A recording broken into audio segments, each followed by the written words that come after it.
Day 49 of 365 Bible Stories. Joseph knew the time had come to tell his brothers the truth. "Come closer to me," he said.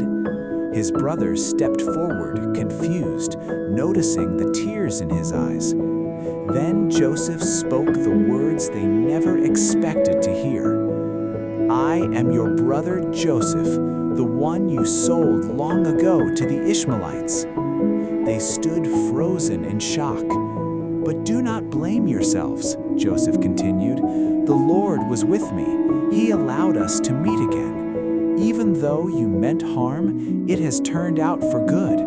God used this to save your lives and many others from starving. Go home," he told them. "Tell our father that his son is alive and that God has made me ruler over Egypt." The brothers could hardly believe it. Slowly, their fear turned into joy. They were overwhelmed with gratitude for Joseph's forgiveness. Joseph first went to Benjamin. They embraced, weeping and kissing each other. Then Joseph hugged and kissed each one of his brothers. He had not seen them since he was a boy, and they had so much to say. So they sat together and talked for hours.